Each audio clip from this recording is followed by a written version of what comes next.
que você está aqui, por que eu quero ser melhor, por que eu quero transformar a minha vida, por que eu quero evoluir, para quem eu quero proporcionar isso, para quem eu quero entregar isso que eu estou buscando, por que eu estou aqui hoje.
Boa noite, sejam todos muito bem-vindos a mais um episódio do Plantão Saúde, que nesta quinta-feira estamos trazendo um tema muito especial e, claro, com um convidado muito especial também.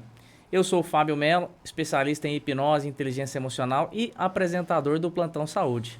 Mais uma vez, sejam todos bem-vindos e eu queria pedir para vocês que estão no Instagram migrarem para o YouTube, onde nós vamos acompanhar todas as perguntas, então interajam por lá, fiquem à vontade, mandem suas perguntas. E eu tô aqui hoje com meu convidado mega especial, Márcio Mesquita. Seja muito bem-vindo, obrigado por ter aceito o nosso convite.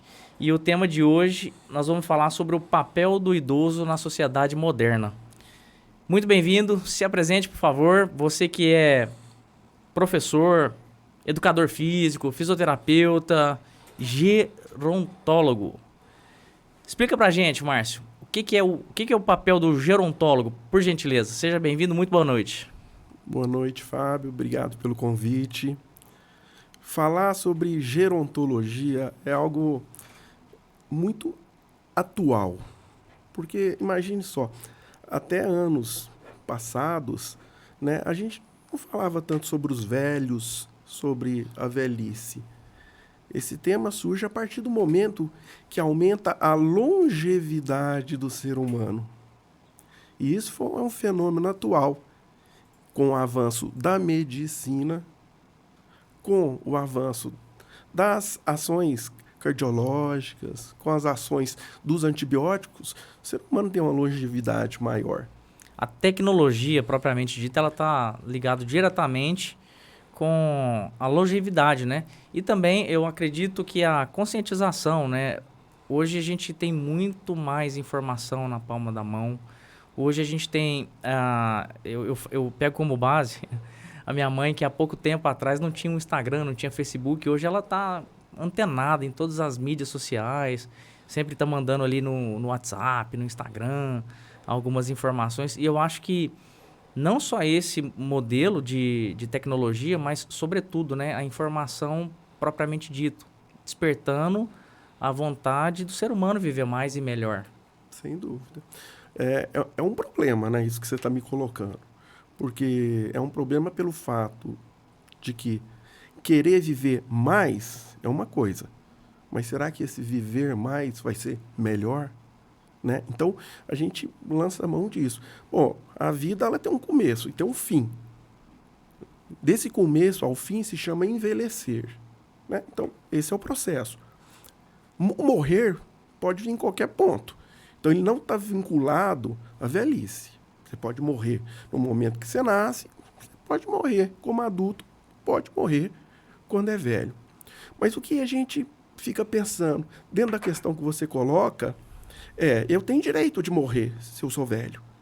E muitas vezes o ser humano, ele se apega demais, né? Então, como tudo que o ser humano faz vira negócio, né? Então, Exato. business. Né? É fato. É fato. A gente não pode ignorar que viver mais hoje se torna um negócio também. Né? E é um negócio para todos os segmentos, né? A gente estava falando um pouco antes aqui e como que é interessante, né? As pessoas, elas começam a envelhecer a partir do momento que nasce. Que nasce. Que nasce. Agora, é interessante você ver isso, como que a gente foge do conceito de ser velho. Vamos pegar, por exemplo, na linha da estética e da cosmética. Uhum. Ninguém quer ter cabelo branco. Ninguém quer. Ninguém quer ter ruga. Quantos processos foram criados para esconder o processo da velhice? Tá? Então, poxa vida, isso é um preconceito. Eu quero ser velho também. Isso não existia em culturas primitivas, que talvez sejam até mais evoluídas no sentido filosófico, espiritual. Mas dentro da nossa cultura, né, a gente luta para esconder nossos traços de velhice. Eu tenho uma tia, a minha tia fala assim: bom, eu quero morrer com o cabelo pintado. Ó, se eu morrer e estiver de cabelo branco, vocês me tiram do caixão e pintam meu cabelo. Olha só. Você perceba o medo que ela tem de ser identificada como velha. Tá? E é uma questão que já está dentro da gente. Não tem jeito de tirar mais. Vai acontecer. Vai acontecer. E a gente está tendo uma revolução que vai em cima de tudo. Uma revolução da estética, uma revolução hormonal, né? Não tirando o mérito da medicação, não tirando o mérito do uso dos hormônios, mas hoje em dia existe o abuso nesse sentido também. O abuso de querer se manter uma jovialidade dentro de uma etapa biológica em que você tem que se aceitar. Um abuso, uma confiança e uma expectativa muito alta sobre aquele resultado que determinado produto ou serviço pode trazer. E mais do que isso, né? Algumas pessoas, elas se cuidam muito mais para outras pessoas do que para si mesmo. Sim. E existe uma linha tênue entre você se cuidar para manter a saúde e cuidar para ter uma estética, em busca só da estética, né? Acaba que uma é consequência da outra. Mas a gente percebe que hoje o idoso, ele acaba ficando muito comprometido. Tem até uma frase do padre Fábio de Mello, que é meu xará. Ele fala assim: quem é que já pode se tornar inútil para você? É uma frase muito forte e ela fala sobre o idoso, né? Porque o idoso, ele só é útil enquanto ele só serve quando ele é útil. Quando ele está servindo para alguma coisa. Então ninguém quer ficar velho. Porque velho é sinônimo de impotência, velho é sinônimo de inutilidade. E não, hoje a gente percebe que isso tem mudado cada vez mais. E quando a gente fala sobre o idoso na sociedade moderna, é justamente isso, né? A gente vê hoje pessoas com 60, 70, 90 anos competindo em uma corrida de rua. Sim. O velho é a nossa referência. O velho é a nossa referência de existência. Se a gente negar o velho, a gente nega a nossa existência. Isso em toda e qualquer sociedade. E nós estamos passando por um momento. Muito se ouviu falar que a gente viveria transição planetária, uma hecatombe mundial. Eu acho que essa transição geracional de gerações que a gente está vivendo é esse momento que a humanidade vai ter que decidir sobre isso. Por quê? O que é que nós vamos escolher? Primeira coisa, nós somos seres que vamos morrer. Nós temos uma coisa que se chama finitude. Né? E a não aceitação da finitude traz tudo isso que você fala. Né? A gente vai viver dentro de mitos, dentro de querer se manter uma jovialidade eterna. É muito difícil a gente aceitar também. É desafiador acreditar que essa hora vai chegar. É desafiador. E outra coisa, implica num fato. Perda de autonomia. Ninguém quer perder sua autonomia. Hoje, dentro dos pacientes que a gente atende na clínica, o mais difícil é quando você chega para uma pessoa e você sugere que ele possa perder alguma autonomia. Como, por exemplo, a pessoa ficou velha, ela tem uma perda funcional auditiva, visual, motora, e você vê que aquilo pode comprometer o fato dela estar dirigindo. Certo. E você pode sugerir, olha, é melhor você pensar, porque vai colocar em risco você e outras pessoas. Significa o quê? Perda da autonomia. Isso é muito triste. Eu já vi gente chorando. Eu não vou poder mais dirigir?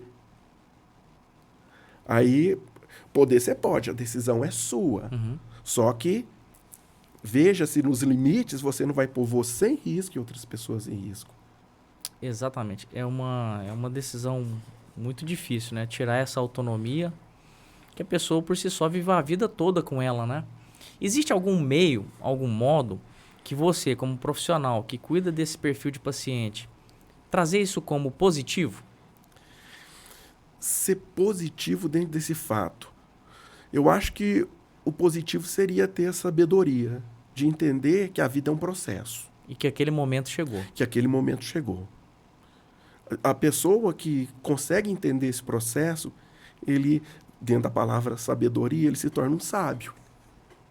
Porque ele vai entender que, naquele momento, ele já não tem as potencialidades que ele teria funcionais para manter. E que o melhor aquilo. seria também, inclusive, que essa decisão partisse dele.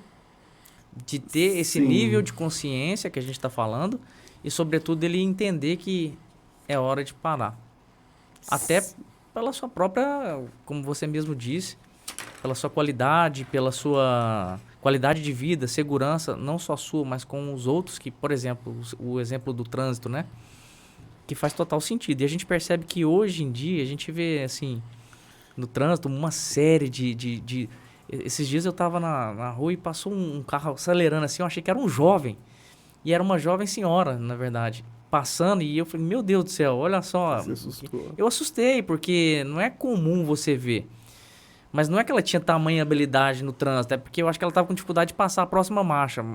E aí você já começa a perceber que isso faz muito sentido. E era uma senhora já, não era uma jovem senhora, já era uma bem senhorinha já. Mas estava lá, dirigindo, enfim, acreditando que ainda era possível, e era, porque ela estava executando, mas incidia em algum tipo de risco ali naquele momento. Sim. Quer ver? Eu vou pôr um paralelo no que você está falando, que é muito interessante. Sabe o que mais mata, velho? Eu não sei nem se eu poderia falar isso ao ar, mas Não, vamos lá. Vamos ver. O que mais mata um velho? Isso é um dito popular que a gente Espirro. vê. Cair. Tombo. O velho fala assim, ó, meu filho, não cai não, porque eu tinha um velho que eu conhecia ali na esquina que caiu e morreu. Mas o que mata o velho é o tombo? Não é o tombo. É a consequência do tombo. É a consequência dele ir para um hospital, dele ficar hospitalizado, dele ser submetido a um processo cirúrgico, dele estar numa fase em que ele apresenta debilidades. E aí acontece. Vamos para o nosso problema social, que é o nosso tema. Vamos trazer isso. Onde que velho cai muito? Tem 2 lugares. Calçada. Cara, a gente tem uma legislação para isso? Eu não sei, estou te perguntando.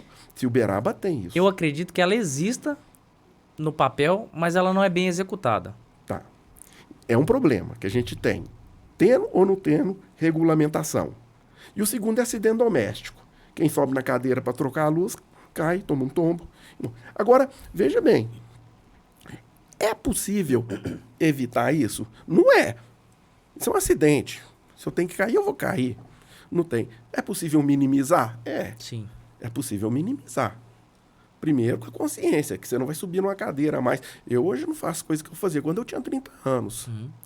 E uma consciência, que eu toquei nesse assunto para chegar com você, é a consciência social. Será que a nossa sociedade está preparada para lidar com o velho? Se não cuida nem da calçada que o velho anda. E o velho, é a nossa referência de existência, é quem vai trazer a nossa memória depende do velho. A nossa história. A nossa história, a nossa memória. Então, olha só. De novo a gente chega naquela hecatombe que eu falei para você, né? A gente tá com um problema geracional que tem que ser revivido aí. Eu não sei se isso tem solução. Eu não sei. Os sociólogos talvez possa responder, possa ter uma resposta melhor, né? Mas é um problema que a gente tem que enfrentar, né? Eu posso resumir nas coisas que eu vivo, que é a abordagem direta ao idoso, nesse idoso que cai, que eu devo reabilitar, que eu devo tentar reacomodar funcionalmente, que eu possa alertar sobre os riscos de estar dirigindo ou não. Mas o problema é muito maior. De forma preventiva, você redobrar a atenção desse idoso. Redobrar a atenção preventiva seria o caso. E voltando ainda no assunto que você estava falando, olha que eu vou dar uns dados interessantes, mas dados científicos, né? A gente fala assim, pô, vou ficar velho, vou morrer, né? Uma das coisas que as pesquisas mostram é que nós temos, né, uma vida funcional de cada órgão independente e individualizada. Então, você pode ter uma vida funcional do seu pulmão, do seu rim, uma vida funcional do seu coração, já estabelecida geneticamente. Olha que curioso, que curioso. E aí a gente vai entrar numa coisa muito mais importante, que é, como é que a gente vai fazer com esses dados?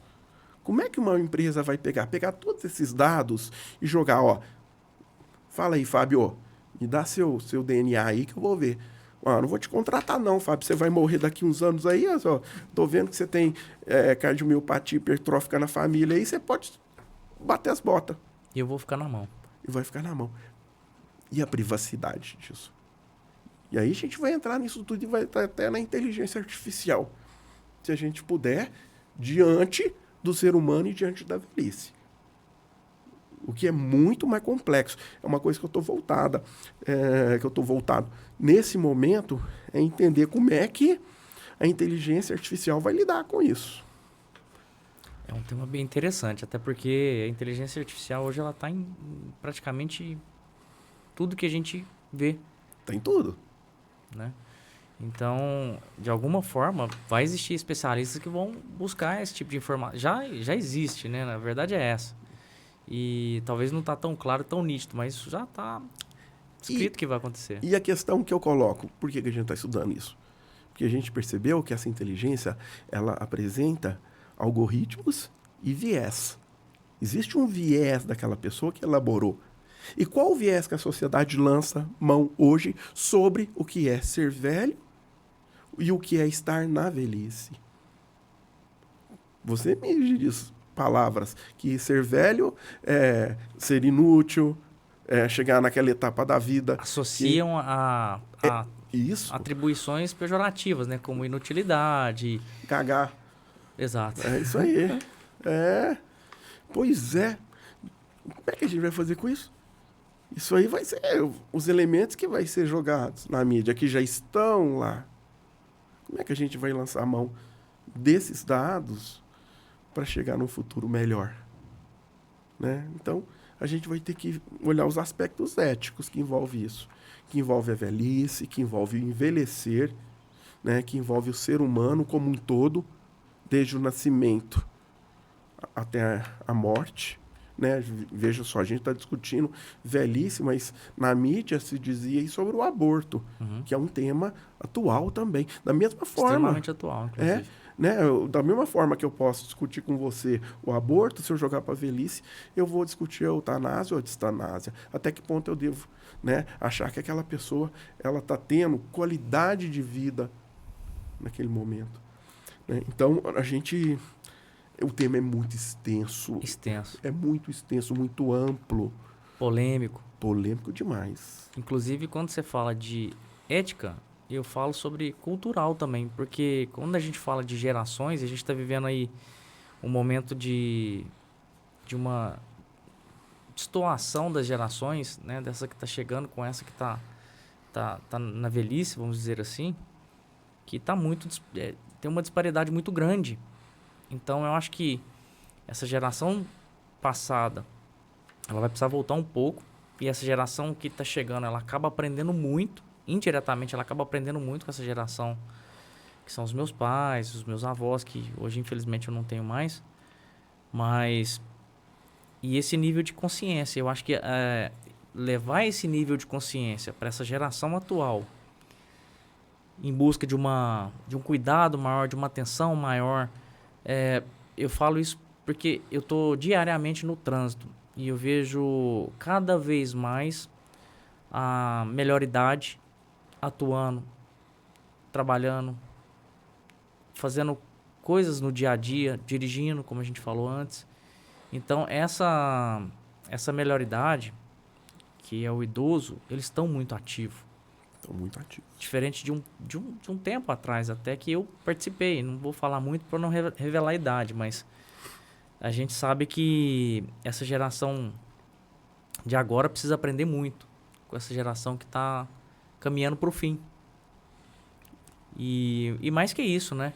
Essa geração que está caminhando para o fim precisa deixar legado. Precisa deixar toques de mudança nessa geração, nessa cultura, porque hoje, cada vez mais, por outro lado, eu falo pelo lado médico, por exemplo, está havendo mais números de geriatras, profissionais como você, que tem essa percepção de cuidar, de levar a melhor qualidade de vida para o idoso. E tudo isso corrobora para que haja essa mudança na cultura. Então, por onde que tem que começar? Por nós, que já tem esse nível de consciência e acaba levando para um público, através de um plantão saúde, informações tão relevantes como essa que você traz para nós. Então, é importante, é um caso que a gente precisa estar revendo constantemente e cuidando dos nossos velhinhos e trazendo o que eles têm de melhor, que é a nossa história, que é as referências, que até estava falando com a minha esposa hoje sobre uma possível alteração de escola do meu filho, que tem 2 anos e 6 meses. E ela falou assim: Fábio, lá nessa escola eu percebi que lá tem um nível de cultura um pouco do passado. Eu falei assim: e você acha? Olha que engraçado, isso foi hoje. Você acha que isso é positivo ou negativo? Eu acho positivo. Estamos perdendo a referência. E olha que eu falo e até arrepio, porque assim, tem tudo a ver com o que a gente está falando. Tudo a ver. Um fato. Vamos assim, agir por fatos, que eu acho que o melhor exemplo é o que acontece na nossa vida. Mais palpável, né? Hoje eu tenho alunos universitários, né, que são idosos. E eu percebo que esses idosos hoje, eles que levam os netos para a escola. Eles que levam o neto para a faculdade, que busca na faculdade. Ele que leva o neto, ele que faz tudo. Então, da geração atual, da minha geração, muitas vezes, a gente está transferindo responsabilidades. Terceirizando, né, o serviço. A gente está terceirizando. Eu não sei se isso é bom. Talvez, pode ser dito assim, estou dando ocupação para o idoso, para o meu pai, para minha mãe. Dependendo do viés, é positivo. Não sei se isso é justo. Não sei se é justo. Mas é o que acontece. É fato. É fato. Tem gente que é sobrecarregado e tem gente que não, né? Uhum. Então, isso a gente vê. Agora, que o idoso tem um papel hoje na sociedade, dar suporte à família, não tenha dúvida. Agora, eu não sei se a gente tem o respeito que ele merecia. Eu acho que pode ser melhorado.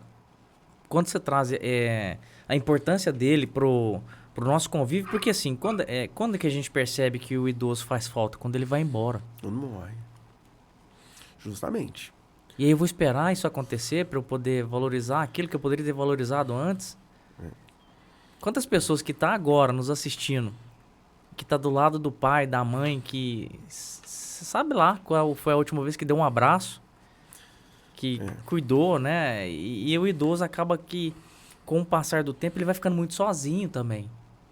Então, a presença de alguém faz com que ele se torne uma pessoa notável, ainda que com a idade, ainda que com esse pensamento de de inutilidade. Ah, eu não tô servindo para mais nada. A gente ouve muito isso, né? Sem dúvida. Ah, já tô na minha hora. Aí a pessoa, ela perdeu a vontade de viver, né? Quando ela fala assim, é muito triste. Mas o que que antecede essa perder a vontade de viver? Eu acho que é a questão da pessoa se sentir encaixada na sociedade, ser útil. Vamos dar rumos a essa fala que eu acabei de ter agora. Nossa cidade. Você é jovem, né? Eu não sei se a nossa cidade hoje, você vê os jovens saindo, acontecimentos, festa, Liu, CIA, um monte de coisa que acontece que a gente vê todo dia nas faculdades e uma movimentação de jovens. A gente tem movimentação dos idosos? A gente tem uma cultura voltada aos idosos? A gente não tem. A gente não tem.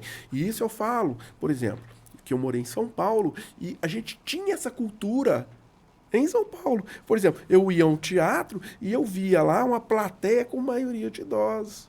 Olha só. O que é fantástico. O que é fantástico. Cadê nossos idosos? Eles vão porque não têm oportunidade ou porque eles estão se escondendo? Eu acho que falta mais oportunidade. Falta mais ações voltadas para esse público. Eu concordo. Eu acho que a gente poderia ter ações voltadas para esse público. Agora tem um detalhe, né? Essas ações têm que ser acessível aos idosos, né? Você veja aqui, vamos pegar aqui dentro da minha área como educador, né? As aulas voltadas para a terceira idade que acontece nas praças, na exposição. Sempre que eu passo, eu vejo um colega meu ministrando a aula e eu vejo muito aluno idoso fazendo as aulas. Ou seja, foi oferecido pelo município e os idosos foram lá participar. Ou seja, se houve oferta, eles foram lá. Será que a gente não teria mais ofertas para poder trazer essas pessoas? E outra coisa, trazer a troca de experiência, que é o mais legal.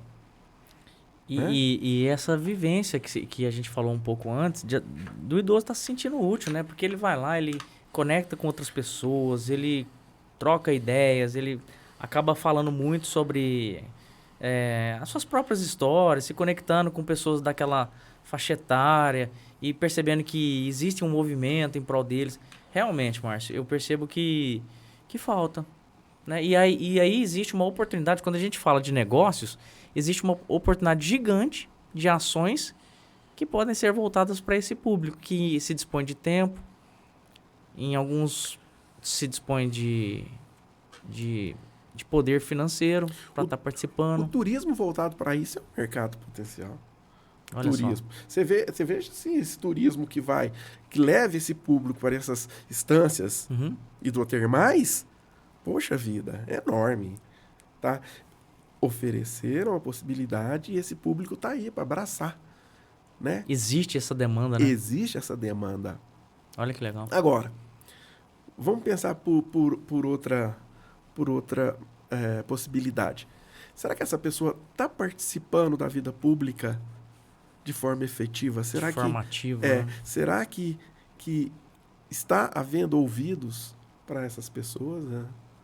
Ou só em momentos de... Ou só na hora que ele tiver um poder aquisitivo para poder pagar, né? Ou enquanto ele for pagante. Faz sentido. Ô, Márcio, eu quero te pedir um tempinho enquanto você toma uma aguinha, porque nós estamos com algumas perguntas aqui no YouTube. Então, assim, você que está nos assistindo pelo Instagram, migre para o YouTube, curte, comenta, compartilha, se inscreve no canal do TV Uberaba Online. É um canal que está cada vez maior, trazendo bastante informação, muita informação voltada para a cidade. E eu queria aqui falar sobre um parceiro, um patrocinador do nosso programa, que apoia e acredita nesse trabalho que a gente vem desenvolvendo aqui para a cidade de Uberaba e região, porque estamos sendo vistos não só por Uberaba, mas pela grande região aqui. Então, agradecer a todos os nossos telespectadores e falar também da panificadora Sabor Real, que veio aí para apoiar a nossa ideia, o nosso propósito aqui de levar informações atualizadas, trazer nomes de referências aqui para trazer toda essa informação. Então, diretor, roda aí pra gente o videozinho, porque a Sabor Real, ela é uma das panificadoras de Uberaba que tem um know-how em fabricação de pães, doces, salgados. E aí você pode estar fazendo reuniões, levando a família mesmo, porque lá é feito de família para família. E eles estão em 2 unidades em Uberaba, sendo uma na Avenida da Saudade e outra na Leopoldino de Oliveira. E agradecer aí o nosso amigo Júlio, mandando um abraço aí para ele pelo apoio e falando que ali é uma panificadora que eu recomendo, confio e sou cliente.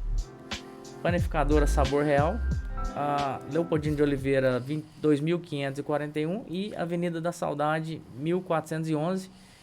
Segue nas redes sociais e acompanhe todo o trabalho maravilhoso. Eu tenho certeza que você vai sentir vontade de sair hoje e ir lá tomar um café da manhã na Sabor Real. Márcio, eu tô aqui com um querido que sempre nos acompanha, o Luiz Felipe, e ele está perguntando para você o seguinte: com quantos anos já pode começar a cuidar para não ter problema na vida idosa? Eu tenho 15 anos. Luiz Felipe, viva a vida plenamente, e é uma pergunta extremamente difícil de eu poder te responder, porque eu não sei quais são as suas possibilidades futuras em cima da sua história familiar, da sua história genética, dos seus pais, mas eu posso te falar uma coisa. A medicina está aí. Sempre que você se sentir com necessidade de ter alguma informação, procura um profissional da área. Você é um adolescente. Hoje, agora, a gente já tem os médicos voltados para essa área da adolescência. Que se chegar o momento, tá, de você se cuidar na velhice, você vai ter um profissional na área para se cuidar também. Hoje existem especialistas em todas as áreas. Então, assim, o cuidado é você abrir ao diálogo com um profissional certo.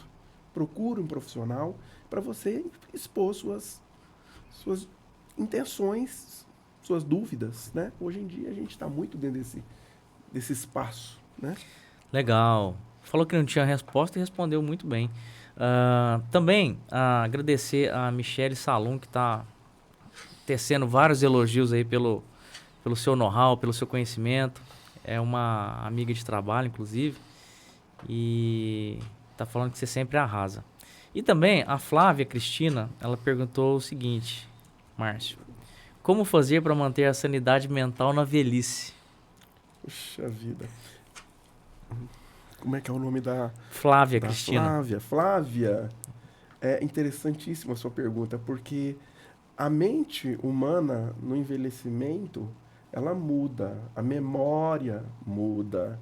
Então, a mente de uma criança, a mente de um adulto e a mente da velhice, ela é diferente. E cada uma tem sua especificidade dentro da função que se deve ter.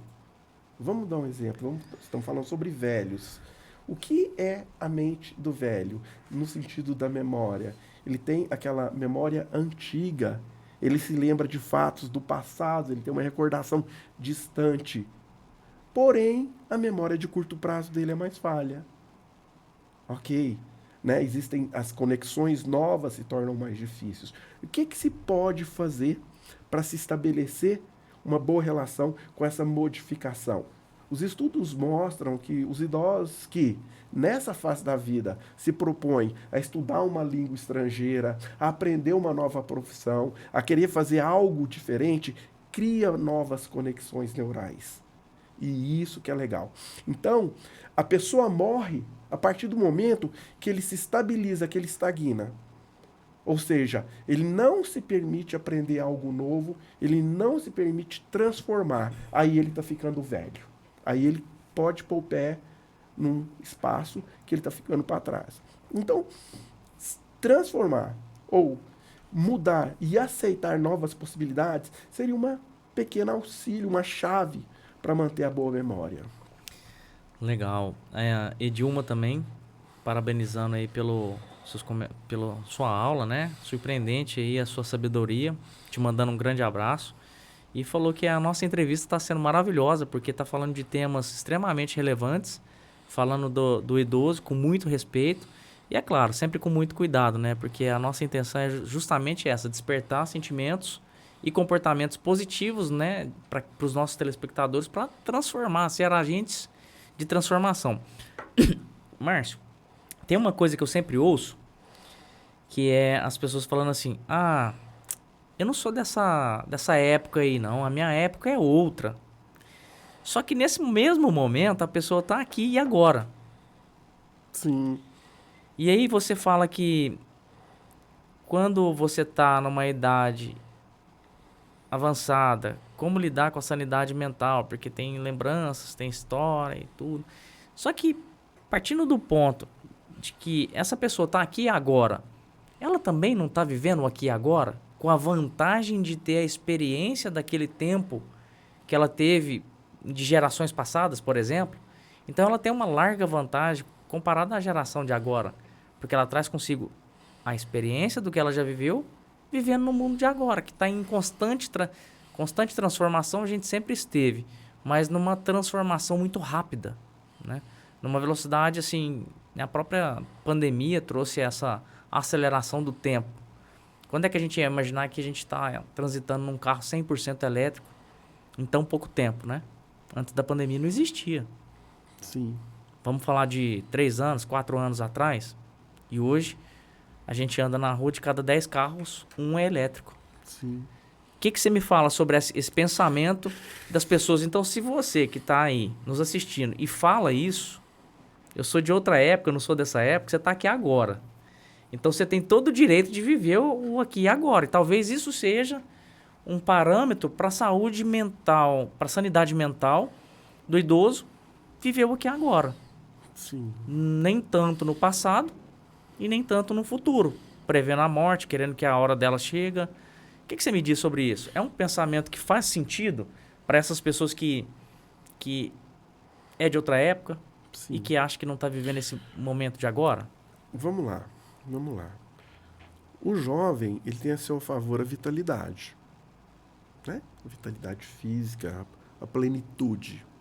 Força física, justamente, disposição, energia. E o idoso tem a experiência, né?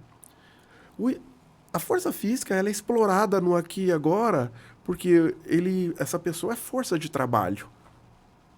Eu posso ter nessa pessoa a força de trabalho para produzir, para gerar capital. Uhum. E o idoso? Será que eu estou usando a experiência do idoso para gerar alguma coisa? Em favor de alguma produtividade, por exemplo? Não de capital, mas uma produtividade social. Ou não só de capital, mas não também só social. De saber que você teve uma origem. De saber que você tem que ter o respeito de onde veio esta origem.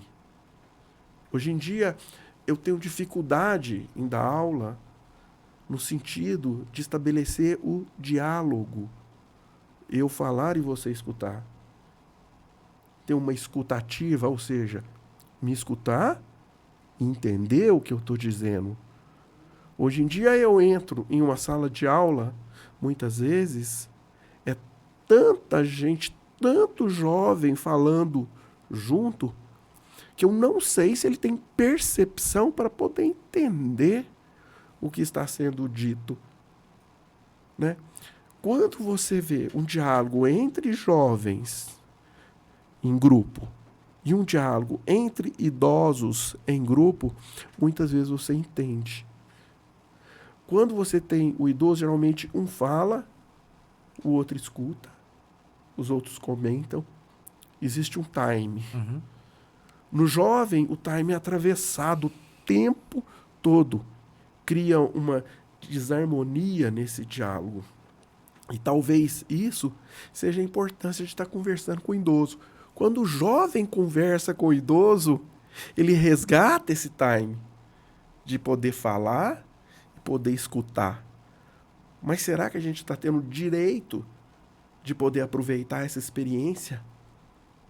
Muitas vezes não. Acho que o que você falou é legal, porque o mundo entrou num processo de correria tão rápida, tão rápida, o ciclo, a roda da vida está rodando tão rapidamente que as pessoas não têm oportunidade de conversar, de falar e ouvir.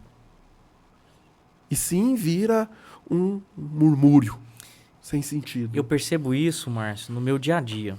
E eu percebo que as pessoas, elas escutam para responder.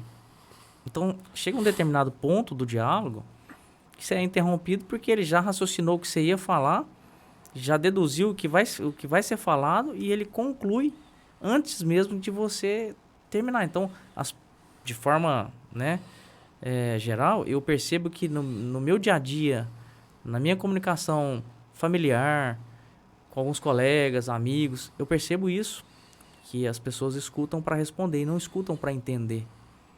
E aí traz-se o ruído da comunicação.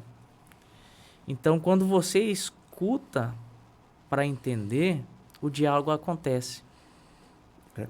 Existe, dentro dos estudos, né, que a gente tem sobre essa questão geracional, essas questões que acontecem, um fato dentro de uma população de mamífero, por exemplo, a história dos elefantes, né? Os elefantes viviam em bando e o que estava acontecendo em função desses bandos está destruindo determinadas plantações, se não me falha a memória, no Vietnã, naquelas regiões ali, né? E o pessoal estava abatendo o líder do bando. Então ele abatia o líder do bando. O que acontecia com os jovens?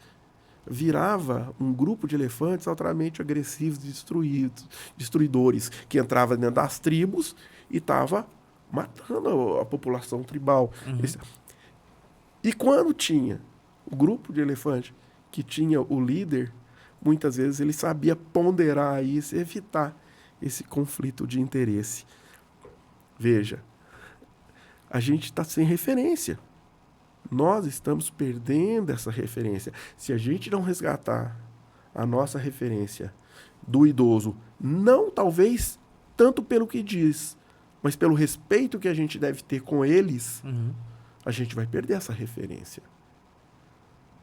E aí a gente vai tá criando a sociedade doentia, uma sociedade com perda de valores. E qual que é o poder da referência que você traz pra gente, né? E essa referência, ela é essencial. Sem dúvida. Na continuidade da vida, eu diria. Porque eu sou de uma geração passada, né? Então eu vi e vivi coisas que essa juventude talvez não vai ver, se ela não quiser, porque ainda é tempo. Então, quando eu falo sobre essa linha de gerações, ainda existe tempo para essa nova geração aproveitar do que essa geração que está do idoso em si ainda tem para nos oferecer, e a gente tem a oportunidade de aproveitar, basta a gente querer.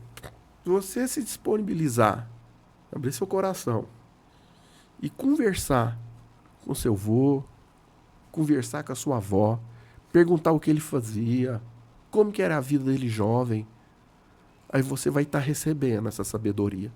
É nisso que você recebe, nesse pequeno contato, em ouvir o que eles dizem. Ele vai estar ganhando porque ele vai estar te passando algo que ele viveu. E você vai estar ganhando por analogia, porque você vai estar comparando e ver como é que você pode construir um futuro melhor. Veja bem, mas será que a gente está dando esse tempo de querer ouvir? De querer falar? Com certeza não, né? A gente está deixando ele cada vez mais pro lado, cada vez mais de escanteio, e não levando em consideração aquele conhecimento que ele tem.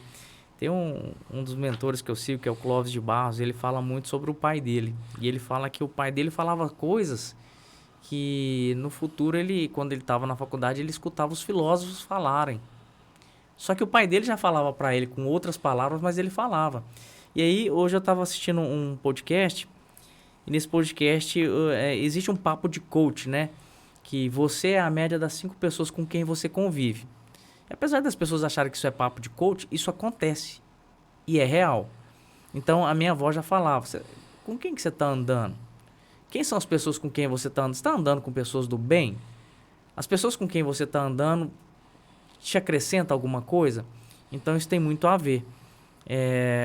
O idoso ele tem uma larga experiência de vida vivida e que a juventude de hoje está correndo e acelerando o tempo. Então ele já começa a semana, por exemplo, quando a gente fala de não ter tempo para dar atenção, para ouvir, é justamente isso.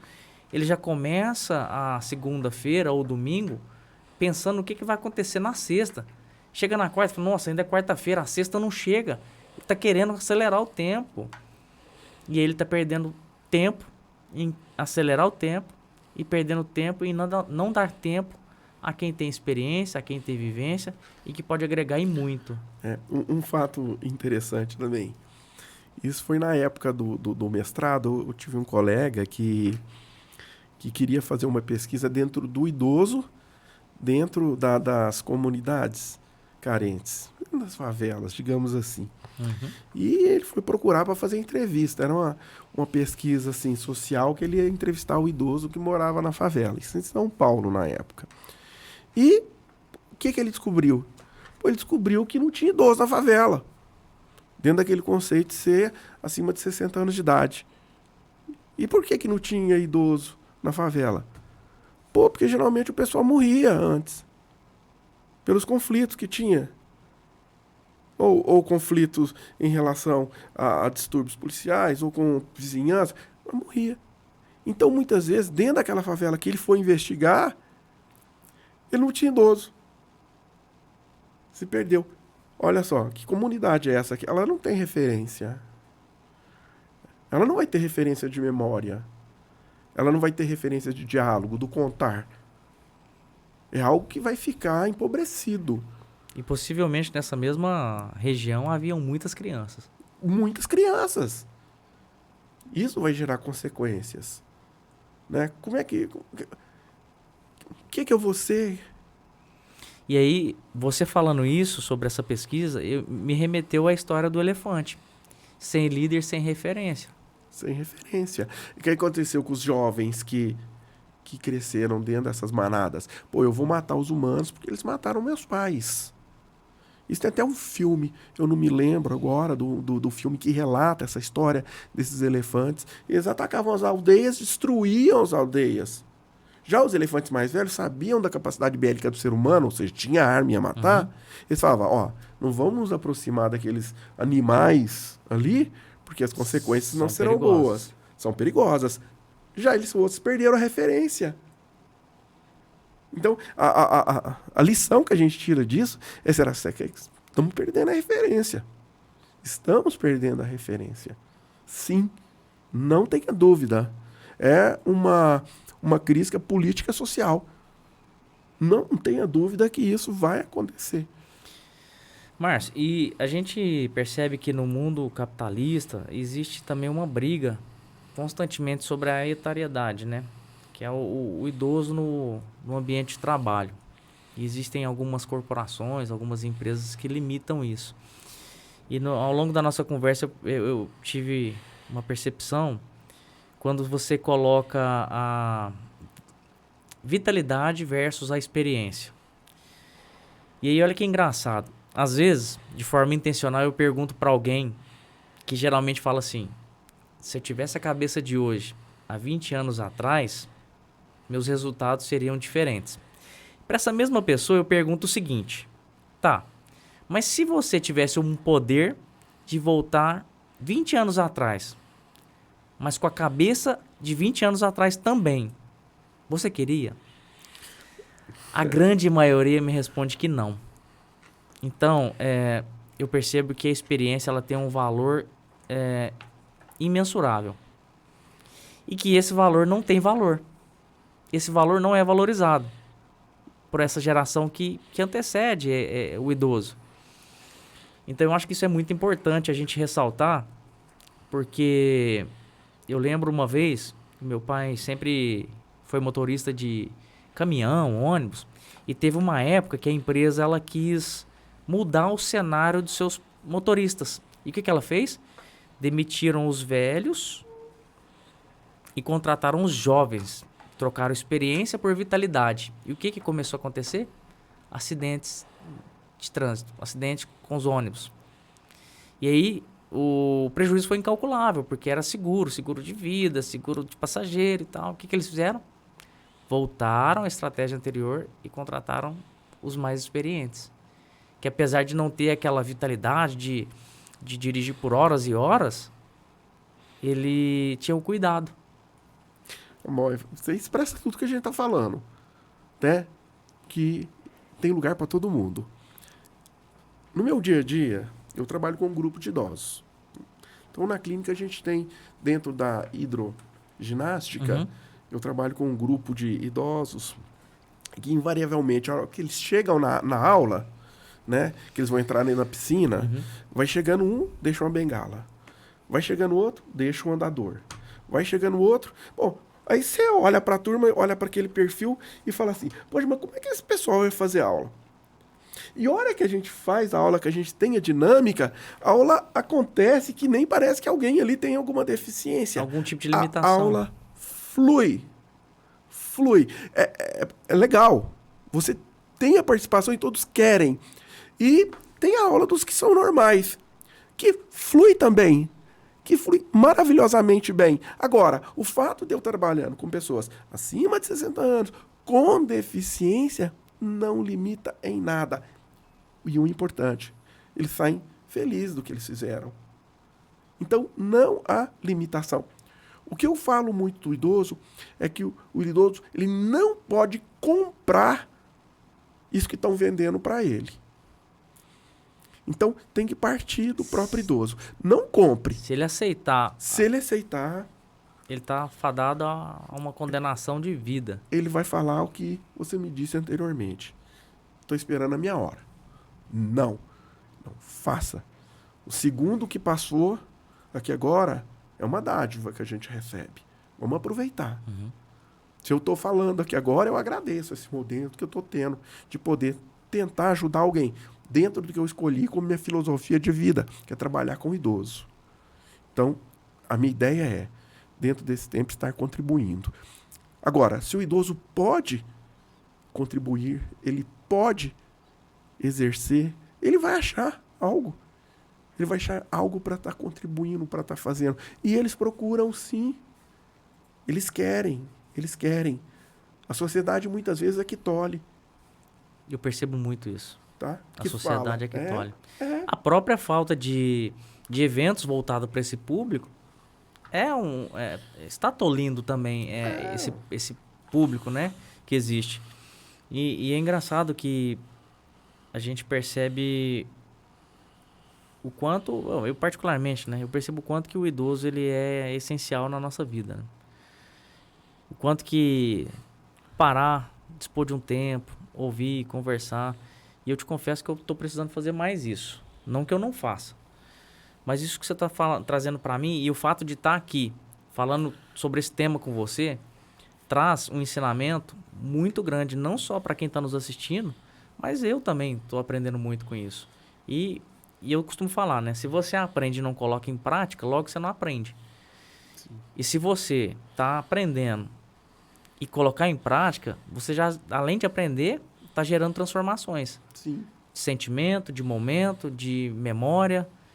E tudo isso que você faz, até te parabenizo por esse propósito, né? De cuidar dessa faixa etária que é essencial na nossa vida, né? E quando você fala, cara, os caras chegam lá de bengala, andador e entregam. Por quê? Porque o limite está na mente. Eles não, né? Eles não têm. Você quer ver uma coisa que eu sou viciado em ver? Eu vou entregar aqui uma das dos meus vícios, é ver o YouTube. E dentro do YouTube tem vários vídeos que se chama Craftman, que são o quê?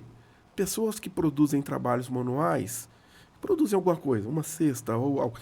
E tem uma série que é oriental de japonês. E são sempre idosos produzindo alguma coisa. E se tem a produção daquela cultura do passado, ele fazendo algo. Mostrando como que ele faz, dentro da marcenaria, dentro da carpintaria, dentro de tudo. Essa transmissão é fantástica. Essa foi a transmissão da experiência que está passando pela mídia. A transformação da mídia. Outro que a gente tem é o Eugênio Monesma, que é um senhor, um português, que produz vídeos de profissões que podem se perder. Então ele traz, por exemplo, cortadores de pedra. Né? Como é que o pessoal cortava pedra lá em Portugal? Como que as pessoas produziam uma bota? Qual que era a forma artesanal de se produzir? Você pode falar, poxa, mas eu faço em cadeia industrial, faço... Mas a gente não pode perder referência. E ele registra a referência. É fantástico. E só existe a tecnologia que faz em cadeia produtiva porque existiu a referência lá atrás, daquele que fazia de forma artesanal. Sem dúvida. Então, se não existisse, não estaria da forma que está. E a gente entende que é uma tecnologia, está muito presente hoje e hoje se faz necessário. Mas a gente realmente não pode perder a referência, né? Não pode. Se a gente deixar, a tecnologia tampa tudo. Ela é muito poderosa. Muito. Ela é muito poderosa, ela é muito rica. Ela é muito poderosa. Quem tem que valorizar as nossas experiências e as nossas experiências do passado? Nós mesmos. Nós mesmos. E com quem? Com os nossos. Com os nossos. Eu olho para você aqui, Fábio, e fico pensando aqui, né? Analisando a sua fisionomia. Eu estava pensando aqui, será que você tem algum antepassado que é oriental, que é alguma coisa, que tem um olhinho puxado? Aí eu fico pensando, será que na história dele tem alguma coisa? Ou será que tem indígena, tem alguma coisa, né? E eu fico pensando, porque aí você pode me olhar e estar falando, pô, que esse indivíduo branco desse tanto, será que ele tem um antepassado aí que foi algum estrangeiro, algum migrante, Uhum. Entendeu? Um italiano, um alemão. E isso é o resgate que a gente pode ter. E você pode descobrir cada história. Pô, fantástico. Eu sei que é realmente avassalador quando você tenha essa curiosidade e busca, né, o conhecimento, busca a informação, referência. E quando a gente fala de referência, a gente está falando de referência para tudo, né? Referência de vida. Referência de vida. Quando você busca uma referência, a própria ideia de buscar uma referência é em algo que é maior que a gente. É maior que a gente. Vou tocar num assunto que a gente estava falando aqui antes da nossa entrevista, só para poder relembrar, que eu acho fundamental.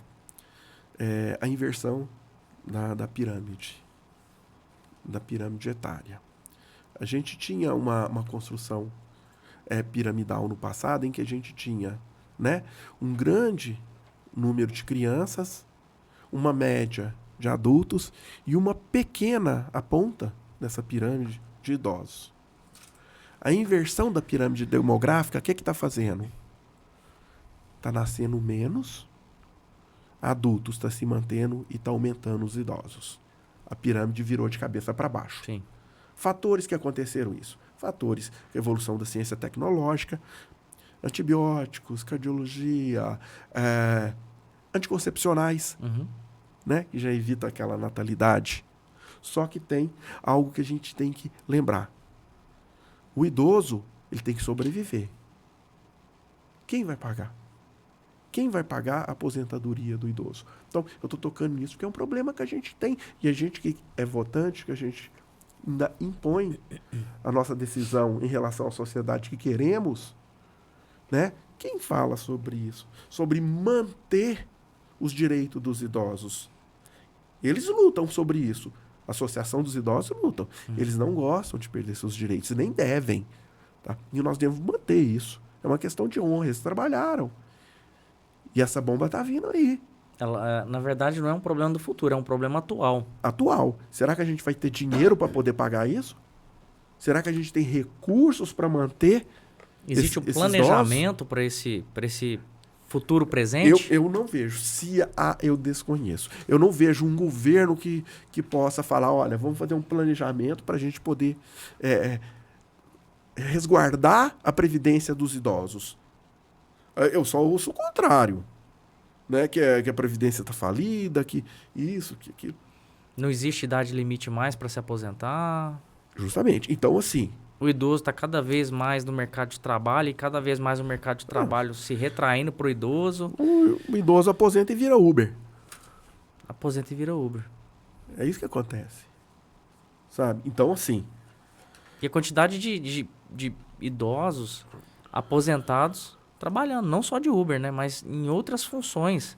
Ele não consegue sobreviver com o que ele ganha da aposentadoria. Não tem como.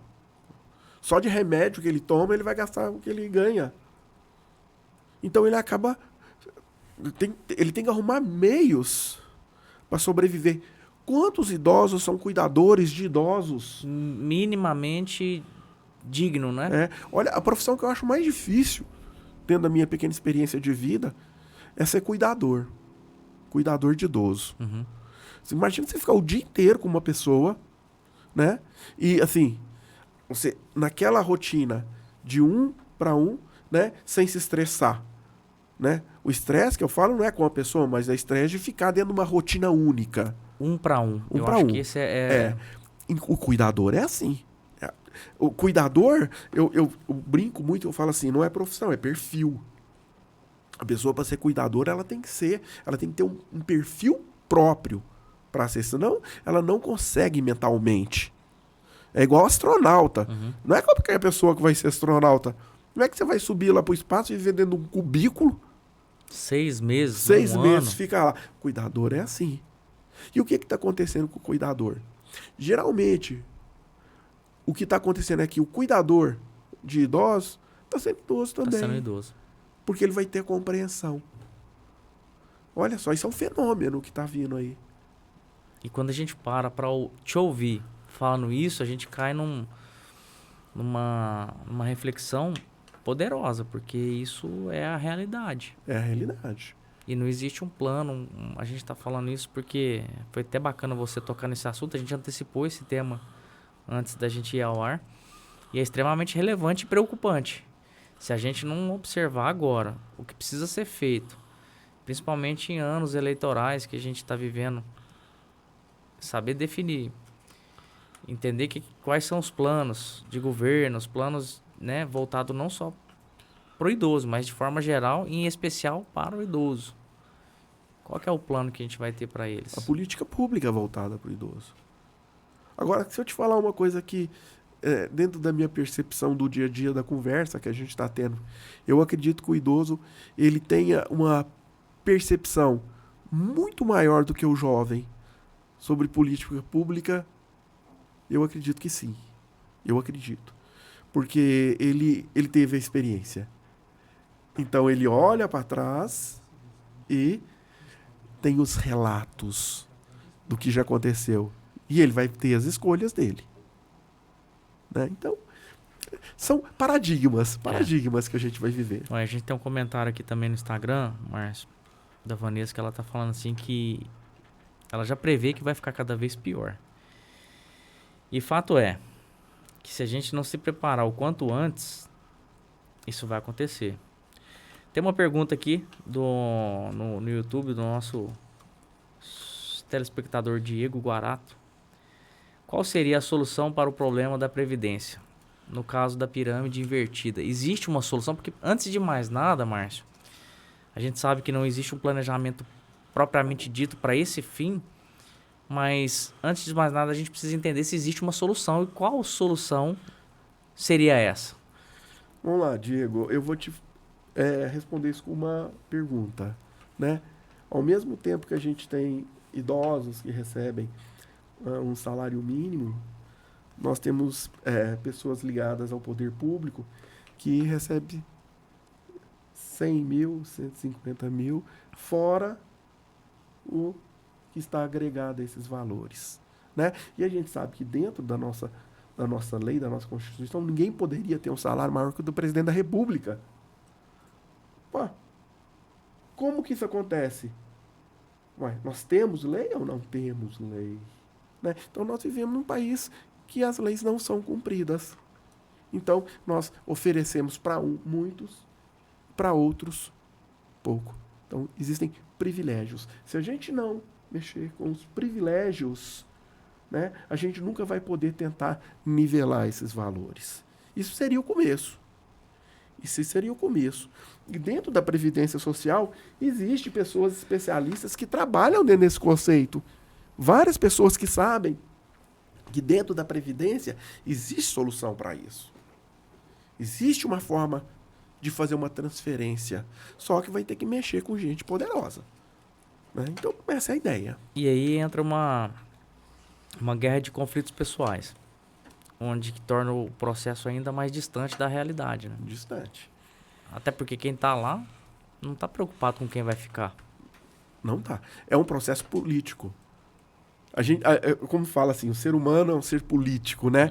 Ou depois fala assim, eu odeio político, mas não tem como. Você a todo momento tem que ter suas escolhas. Né? Independente de qual seja, você tem as suas escolhas. Se certo ou errado, não. Simplesmente olhe para trás e vê se a sua escolha foi boa ou não. Né? Então, a gente vai chegar num momento político agora. A gente estava até conversando. As pessoas vão se manifestar nesse programa aqui, dentro de seus interesses, suas propostas. Né? Vamos procurar pessoas que queiram, no meu sentido e dentro do que eu estou falando, pessoas que tentam resguardar essa população. Tá? Buscar quem são essas pessoas, então. Quem são essas pessoas? A gente não tem políticos que são envolvidos no resgate de animais de rua, que conseguem se eleger, que conseguem... Agora, me fale, quais são aqueles que estão envolvidos no processo de acolhimento do idoso? Que é aquele idoso que fica em casa, fica acamado, que não tem assistência, né? Esse acolhimento. Nós estamos preparados para fazer esse acolhimento? Nem todos têm uma família para poder acolher, para pegar esse idoso e poder dar banho, chegar, ele tá limpo, tá bem vestido, bem alimentado. E nem é só isso, né, Márcio? É a questão do amor, né? Do cuidado, do afeto, do carinho. Porque, assim, olha o tanto que o problema é muito maior do que a gente imagina, né? Porque por mais que tenham profissionais qualificados para atender esse público, que é enorme, com os cuidados básicos, necessidades básicas, e ainda requer cuidado, carinho, atenção. Sem dúvida. Enfim, e a gente não percebe isso, né? A gente percebe população, voluntários, né? Que fazem esses trabalhos de visitar os asilos, como por exemplo, né? De levar um dia de alegria, de levar um dia de beleza. Então, a gente percebe isso muito mais da população. E aí eu vou te perguntar, eu vou ser um entrevistador agora. Vou te perguntar, qual que é o papel do idoso na sociedade atual? Responda aí. A gente amadureceu o assunto. Diante do meu conhecimento, o papel do idoso no convívio social é trazer referência. É referenciar quem está chegando para a gente poder ter nortes, né? Ter algo cultural, algo que seja histórico, de valor. Então, eu acho que o papel do idoso, respondendo a sua pergunta, nada mais é do que referenciar essas novas gerações que estão vindo. É saber quem nós somos. Saber quem nós somos, exato. É olhar para o quadro que está lá na parede e falar, aquele é seu avô, aquele é seu bisavô, aquela é sua avó. E ela tinha uma mania. Minha avó jogava cacheta. Não sei se você conhece esse jogo. Conheço. Minha avó tinha mania de olhar a carta da cacheta. Eu não esqueço isso. Ela pegava a mão, levantava assim, e olhava a carta de todo mundo. Só que ninguém tinha coragem de pegar e falar pra ela. Fala, pô, vó, você tá roubando um jogo de cacheta? Ninguém falava. Por quê? Porque o respeito da avó. Você tá percebendo o que eu tô resgatando nesse momento? Eu tô resgatando a minha vida de criança, jogando cacheta com a minha avó. E o respeito que eu tinha, mesmo diante do ilícito. Mesmo diante do erro, né? Mesmo diante. Você falando dessa forma, eu lembro que na minha família, a gente tinha a minha avó, a matriarca, ela gostava muito de um jogo de baralhos que chama canastra. Não sei se você conhece. Mas... E assim, a minha família, ela reunia aos domingos, e a gente passava o domingo todo na casa dela. E à noite, mais pro fim da tarde, início da noite, eles começavam a jogar. E a gente não podia sequer chamar pra ir embora, não podia pedir pra ir embora. A gente tinha que unir com os primos e ficar num canto, porque se chamasse pra ir embora era desrespeito. Tirar eles ali e entrar na conversa não podia. E hoje não se vê isso mais. Não se tem. Cadê a referência? Esse momento aí, esse momento mágico que se tinha daquela mesa com as pessoas. Que saudade, né? E ali se discutia muitas coisas, né? A minha avó, por exemplo, eu lembro dela discutindo e tinha um senhor lá que ele tinha comprado um carro a álcool. E eram os primeiros carros a álcool que tinha saído. Então eu jogava uma carta e falava assim, meu carro é álcool. Aí a gente falava, beleza, seu carro é álcool. E aí ele jogava outra carta, meu carro é álcool. Eu não queria saber onde que ele ia chegar com esse carro a álcool. Mas toda carta que ele jogava, ele falava que o carro dele era álcool. Então, era fantástico isso. Traz lembranças muito boas pra mim. E são referências até hoje. Até hoje. Eu joguei cacheta com minha mãe até meses antes do falecimento dela. A gente ia pra mesa lá e jogava cacheta. Né? Eu tinha essa oportunidade de jogar com ela. Foi muito bom. Uma referência muito boa que a gente tem. Isso é uma lembrança que eu tenho e que eu posso transferir para os meus filhos. Isso é importantíssimo. Márcio, eu queria te agradecer imensamente, porque esse papo ele foi assim extremamente relevante, principalmente para o nosso público. Eu aprendi bastante, tenho certeza que quem nos assistiu também aprendeu bastante. Inclusive, quem nos assistiu saberia te devolver essa resposta, que o papel do idoso é realmente essa referência que ele nos traz. Então eu queria agradecer imensamente a sua presença, de ter aceitado o nosso convite de imediato. É um programa que a gente faz voltado justamente para a população, não só de Uberaba, como a gente já está atingindo outras regiões. E esse tema é extremamente relevante e a gente está buscando resgatar referências com a sua presença. Então, eu queria até aproveitar aqui a oportunidade e agradecer mais um parceiro nosso, que ele tem todo o cuidado e carinho também, em todo episódio ele mandar pra gente um presente, que é aqui. Ele tá aqui como referência e esse parceiro é o Alute Criativos, que é um parceiro que ele focado em brindes personalizados, canecas, gráfica, adesivos, e também tem um Instagram, lá tem todo o material que eles desenvolvem para empresas, para eventos particulares, datas comemorativas. E eles sempre nos mandam uma lembrança do nosso programa, então aceite que é de coração. Obrigado, Fábio. Pela sua presença. E a Lute Criativos que está aí com a gente nessa parceria e receba o nosso presente. E eu queria te perguntar se você quer deixar mais uma mensagem, mais uma frase, algo que você acha extremamente relevante para esse público jovem que tinha. Pessoal aí. Ó, que legal. Plantão Saúde aqui. Legal. Ó, focou lá. Eu fiquei muito agradecido de poder falar sobre isso.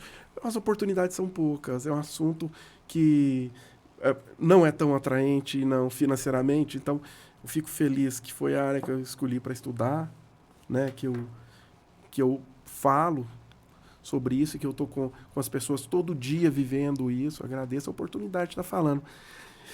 E a mensagem que eu gostaria de dizer é que, para que as pessoas tiverem a oportunidade de ouvir seus avós, as pessoas que ele convive, um minuto de atenção vai ser interessante, tanto para quem ouve quanto para quem fala. Vai ser uma experiência boa. Faça isso. A mensagem é essa. O diálogo. Abra seu coração. Dê um minuto da sua vida para poder falar com alguém que seja idoso. Isso aí. Maravilha. Obrigado. Para você que nos assiste, muito obrigado por estar nos acompanhando até agora. E fiquem ligados que na próxima quinta-feira teremos novos convidados, novos temas. E continue seguindo as nossas redes sociais. O Fábio.melo, TV Uberaba Online, tanto no Instagram quanto no Facebook. E também o Instagram do Plantão Saúde, porque lá a gente vai continuar postando também as principais falas, os principais cortes. Então você consegue rever tudo que a gente falou aqui, tanto no YouTube, quanto também no Instagram. Tá certo? Um grande abraço e até a próxima quinta-feira.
você está aqui, por que eu quero ser melhor, por que eu quero transformar a minha vida, por que eu quero evoluir. Para quem eu quero proporcionar isso? Para quem eu quero entregar isso que eu estou buscando? Por que eu estou aqui hoje?